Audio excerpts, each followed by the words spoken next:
Welcome to Baz Travels.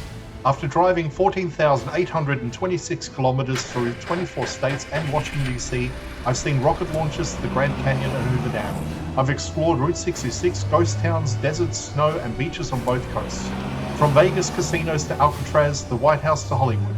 Join me for a journey of the ordinary and the extraordinary. Loading destination. Simulation starting in 3, 2, 1.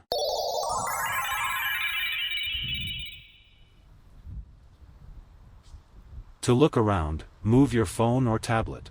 Click and drag if on a computer or move your head if using a VR headset. Please like and subscribe. Welcome to episode 65. We're continuing our look around San Francisco. Today we start at the top of Lombard Street and head west along Lombard, descending Russian Hill to finish at Van Ness Avenue.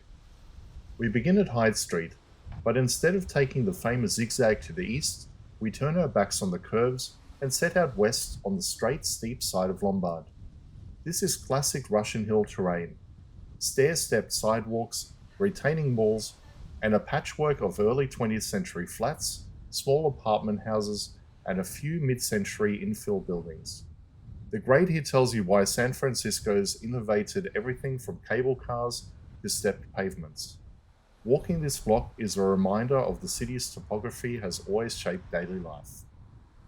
Crossing Larkin Street, you get a glimpse into the quieter residential character of the hill. Many buildings along this stretch date from the city's great rebuilding era of 1906. Edwardian facades and bay windows, decorative cornices, and narrow garages tucked beneath. Planting along the front, hydrangeas, succulents, and terrace shrubs soften the slope and echo the careful gardening found all over Russian Hill. One block further brings us to Polk Street, long a neighborhood main street, and beginning in the mid-20th century, the heart of what came to be known as Polk Gulch, an important early LGBTQ+ commercial corridor before the Castro rose to prominence. Today it remains lined with cafes, shops, and small services. From Lombard's vantage point, you can feel the transition from hilltop residential street to a lively, walkable business spine. Another example of how short distances in San Francisco can shift mood and history quickly. Continuing the descent, Lombard presses on towards Van Ness Avenue. Even before you reach it, the street widens and traffic sounds increase. You're approaching one of the city's major north-south arterials, designated as part of US 101. Van Ness has played multiple roles in the city's history. In 1906, firefighters and soldiers used it as a deliberate firebreak. Rows of buildings were dynamited here to halt the advance of the post-earthquake fires. In the decades that followed, Van Ness became Auto Row, lined with car dealerships and showrooms that took advantage of its width and centrality. We end at the intersection with Van Ness Avenue, where history meets ongoing change. The boulevard still carries heavy regional traffic, and its recent transit upgrades, including center-running rapid bus lanes, reflect a modern push to move people towards efficiency along a traditional highway corridor. Behind us rises Russian Hill. Ahead lies its civic axis stretching towards the War Memorial and City Hall.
That concludes today's walk, west from the summit of Lombard, across Larkin and Polk, to the broad sweep of Van Ness Avenue, an urban cross-section where topography, neighborhood identity, and big-picture city planning all meet.